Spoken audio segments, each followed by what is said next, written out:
सामने हो मंजिल तो रास्ता मत मोड़ना, बचपन से देखा जो सपना अब उसको नहीं छोड़ना, कदम कदम पे आई बहुत मुश्किलें, पर सितारों की चाह में जमीन से रिश्ता मत तोड़ना।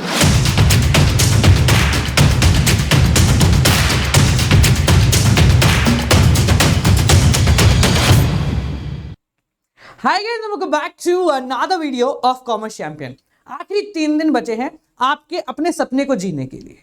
हम चाहे इससे कितना भी डिनाई करें, पर पिछले 12 साल हमने इस दिन की तैयारी मन में कर रखी थी कि एक बोर्ड एग्जाम आएंगे और उन बोर्ड एग्जाम के अंदर हम अपना बेस्ट प्रोवाइड कराएंगे। चाहे 11वीं तक कुछ ना पढ़ा हो, 12वीं में कुछ बढ़िया करके बताएंगे, कुछ ऐसा करके दिखाएंगे जिससे हम खुश हो पाएंगे और अपनी सारी परेशानियों को दूर छोड़ जाएंगे। आखिरी 3 दिन बचे हैं आप लोगों के पास। अब इस 3 दिन की आपकी तैयारी क्या आपको बोर्ड एग्जाम में 40/40 दिला सकती है? इस सवाल का जवाब है हाँ। जी हाँ, बिल्कुल हाँ। कैसे आए, आज इंग्लिश के एग्जाम से डिस्कस कर रहे होंगे। आखिरी 3 दिन है आपके इंग्लिश के एग्जाम की तैयारी में और मेजरली आप सभी ने अपनी अपनी तैयारी एक बार कर ली है। मैं सही हूं ना? अगर गलत हूं तो कमेंट में बता देना, पर मेजरली स्टूडेंट ने एक ना एक बार तैयारी कर ली है। 3 सेक्शन आपके आएंगे, 2 घंटे का एग्जाम होगा, रीडिंग, राइटिंग, लिटरेचर। हम लोगों ने तैयारी किसकी करी है जनाब? इंग्लिश के एग्जाम में एक फायदा है कि 40 नंबर के एग्जाम में आप लोगों को तैयारी करनी है मात्र 18 नंबर की, क्योंकि रीडिंग और राइटिंग ये तो हमारे खून में है। जो अनसीन पैसेज हमने अब तक देखा ही नहीं, उसकी तैयारी में ज्यादा समय नहीं लगाते, बस एक बार या 2 बार उसको गो थ्रू कर लेते। राइटिंग सेक्शन मन में जो आएगा वो ही लिखेंगे ना, बस फॉर्मेट देख के जान दो। यही सब लोग करते हैं, ये हर व्यक्ति करता है। तो तुमने अगर ऐसा किया है तो इसमें डरने की कोई जरूरत नहीं।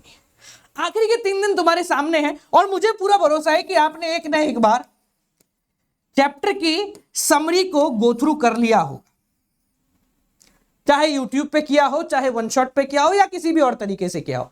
और अब आप लोग YouTube पे 2 तरीके का कंटेंट कंज्यूम कर रहे होंगे। कंटेंट नंबर 1 जो कि लॉन्ग वीडियोस होती हैं जिसमें लाइन बाय लाइन आपको पढ़ पढ़ के चीजें समझाई जा रही होंगी, और कंटेंट नंबर 2 जहां पर आपको स्ट्रैटेजी बताई जा रही है। तभी आप इस वीडियो को खोल के यहां तक पहुंचे हो। देखो, 100 बात की एक बात समझना, आखिरी 3 दिन के अंदर आपको लाना है क्विक हील। क्या? क्विक हील, यानी फटाफट से इलाज कर दो, और ऐसा इलाज कर दो कि ये 18 नंबर की तैयारी तुम्हें पूरे 40 नंबर दिला के दे।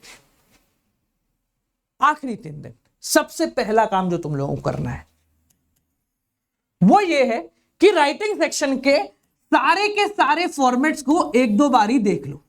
अच्छा, देख लो, थोड़ा सा आलस वाला काम लगता है ना, आलस छोड़ देते हैं। 1-2 बार ही लिख लो। अंदर का मटेरियल तुम अपने हिसाब से लिखोगे, उसमें समय व्यर्थ करोगे तो एक बार में एक ही चीज कर पाओगे। मल्टीटास्किंग आखिरी के 3 दिन में जरूरी है। तो काम बस इतना करो कि राइटिंग सेक्शन के जो 8 नंबर है, इसके सारे फॉर्मेट्स को 1 बार, 2 बार, 3 बार, 4 बार लिख लो। पूरी की पूरा स्ट्रक्चर रेडी कर लो और अपनी एक छोटी सी कॉपी के अंदर साइड में पटक दो, ताकि आखिरी दिन रात को बैठकर हम यूट्यूब पे वन शॉट देखने से बेहतर है कि इन सब चीजों को गो थ्रू कर लेंगे, जिससे हमारे नंबर बेहतर आ जाएंगे। देखो, बात सिंपल सी है, ये फॉर्मेट स्पेसिफिक है। 2 चीजें जो आने वाली हैं हमारे दिमाग में पहले से फिक्स है, ये आएंगी, तो उनके फॉर्मेट में गलती करना लाजमी नहीं है, तो फॉर्मेट पक्का कर लो। ठीक है। दूसरा काम, भैया रीडिंग में तो हम कुछ नहीं कर सकते, अनसीन पैसेज कितने भी देख ले हम उन पे फोकस नहीं कर सकते, तो why to focus on this now? नहीं करते, छोड़ दो, अच्छी बात है, पेपर में देखेंगे जो होगा। बट लिटरेचर के अंदर आप थोड़ा सा इंप्रोवाइजेशन कर सकते हैं। आपने एक बार समरी पढ़ ली, तो why to waste time on summary again? क्यों समरी में समय व्यर्थ करना है? क्वेश्चंस उठा लो, ऐसे क्वेश्चंस उठाओ जिनके आंसर तुम्हें ऑलरेडी पता हो, वो वाले आंसर पकड़ लो जो कि लॉन्ग हो, जिनको पढ़ने में तुम्हें जोर आता हो पर चैप्टर कवर होता हो। ऐसे आंसर उठाओ, कुछ ऐसे क्वेश्चंस निकाल लो जो कि पूरे के पूरे चैप्टर को एक ही बारी में कवर कर रहे होंगे। पिछला जो सैंपल पेपर अभी सीबीएसई ने निकाला है, उस सैंपल पेपर के क्वेश्चंस को थोड़ा सा ध्यान से देखो। ये देखो किस चैप्टर में से क्या पूछा जा रहा है, उसको पकड़ के रखना। हो सकता है कि सीबीएसई ने तुम्हें ये सैंपल पेपर के थ्रू बता दिया हो कि हम किस टाइपोलॉजी के क्वेश्चन पूछ रहे होंगे, तो उस टाइपोलॉजी को पकड़ लो, हर चैप्टर के उसी टाइप से क्वेश्चन की तैयारी कर लो। बड़ा सिंपल काम है, ध्यान से सुनना। फॉर एग्जाम्पल मान लेते हैं, अगर मैं सीबीएसई का सैंपल पेपर अभी खोल लेता हूं यहां पे, तो इसमें एक छोटी सी चीज है जो मैंने नोटिस करी, आप में से कुछ लोगों ने करी होगी, कुछ लोगों ने नहीं करी। अगर मैं लिटरेचर में जाता हूं तो आपको एनी 5 इधर करने, ठीक है, और इसमें एनी 2 करने हैं, मतलब तुमको ऑप्शन दे दिए गए हैं। तो आप ये देखो, ये भैया जो 6 क्वेश्चन सीबीएसई ने हमें दिए जिनमें से 5 करने, उसमें पूछा क्या जा रहा है, चैप्टर नहीं, पूछा क्या जा रहा है। फॉर एग्जाम्पल अगर किसी क्वेश्चन में कैरेक्टर सेट पूछा जा रहा है तो आप ये पकड़ लो, हाँ भाई कैरेक्टर सेट मुझे पता होना चाहिए। अगर किसी क्वेश्चन में तुम्हें टाइटल ओरिएंटेड पूछा जा रहा है तो आप टाइटल ओरिएंटेड देख लो। तो इस तरीके से थोड़ा सा नीच कैटेगरी कन्वर्ट कर लो जहां पर आप लोग क्वेश्चन के हिसाब से उत्तर पकड़ पाए। तीसरा काम जो आपको करना है वो ये है, मैं पहले भी बोला है, उसी काम को बार बार दोहराऊंगा कि बोर्ड एग्जाम में वही काम तुम्हारे आएगा। देखो हम कितना भी तैयारी कर लिए, एट द एंड इंग्लिश के अंदर बात एक ही चीज पे आके टकती है, लिखते कैसे। सब जगह यही प्रॉब्लम है, हम लोगों को सबसे बड़ी कंफ्यूजन है कि लिखते कैसे हैं, कैसे ऐसा आंसर लिखें जिससे हमारा एक नंबर भी ना कटे, क्योंकि हमने कोशिश कर ली बहुत बारी पर नंबर कट ही जाता है, आधा पर्दा कहीं ना कहीं कट जाता है। चिंता मत करो, बोर्ड एग्जाम में नहीं कटेगा। जी हां, बिल्कुल नहीं कटेगा, क्योंकि बोर्ड एग्जाम की जो कॉपियां चेक होती है वो काफी एक लीनियंट चेकिंग होती है, तो उसमें थोड़ा सा आपको रिलैक्सेशन मिल जाएगा। सो प्लीज मेक श्योर कि अपनी लैंग्वेज पे थोड़ा बहुत काम करके रखो। कुछ हार्ड वर्ड्स पकड़ लो, 10-20 पकड़ लो यार, ज्यादा तो नहीं है, जरूरी नहीं है तुम्हें 50 हार्ड वर्ड पकड़ रहे, कुछ भी 10-20 हार्ड वर्ड पकड़ लो, तुम्हारे किताब में से हो तो ज्यादा बेहतर रहेगा।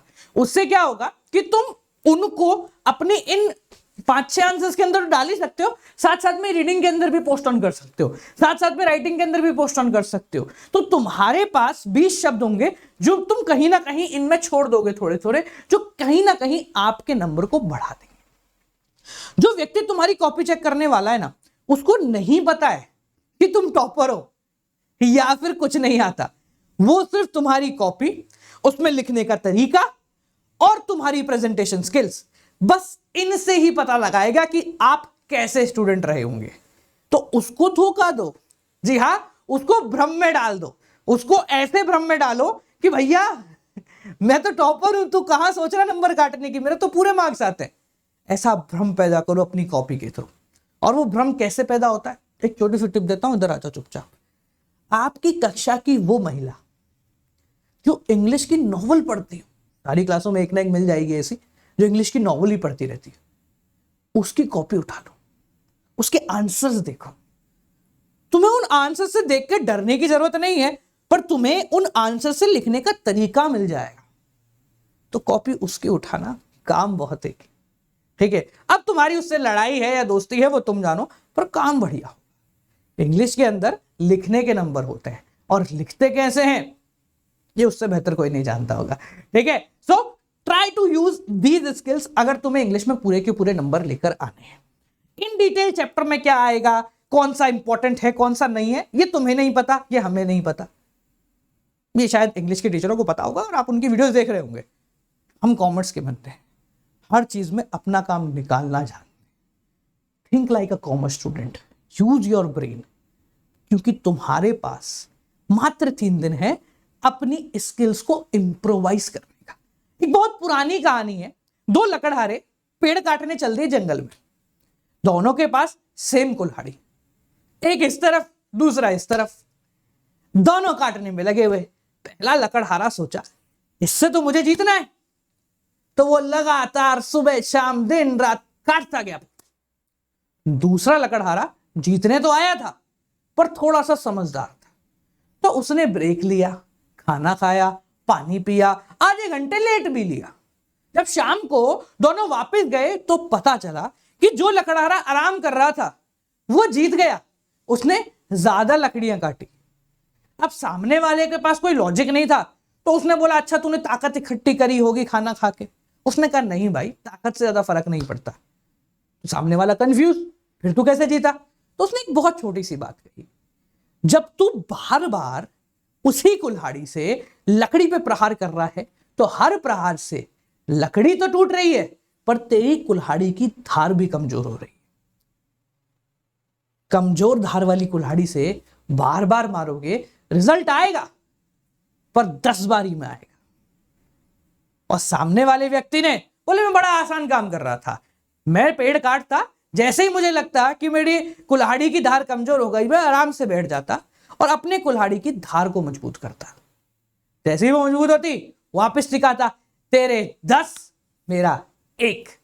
जीता कौन? तो खुद देख। तो तुम्हें ये काम करना है, बार बार नहीं मारना है, तुम्हें सिर्फ अपनी धार तेज करनी है। और धार तेज करने का काम यहां से मिलेगा, यहां से मिलेगा, उन हार्ड वर्ड से मिलेगा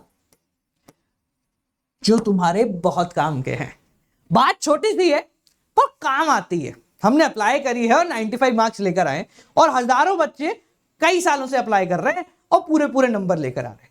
टॉपर्स कुछ अलग नहीं लिखते, बस वो लिखने का तरीका समझाते हैं। अगर आप वो तरीका जानते हैं तो चिंता ना करें, आपके नंबर बहुत बेहतरीन आएंगे। इंग्लिश का एग्जाम देके आइए, उसके बाद मिलते हैं आपसे बिजनेस स्टडीज में। तहलका करेंगे क्योंकि हम बहुत कुछ लेकर आ रहे हैं बिजनेस स्टडीज के अंदर, और धार ऐसी लगाएंगे कि एक शॉट के अंदर पेड़ क्या पूरा जंगल अपना होगा।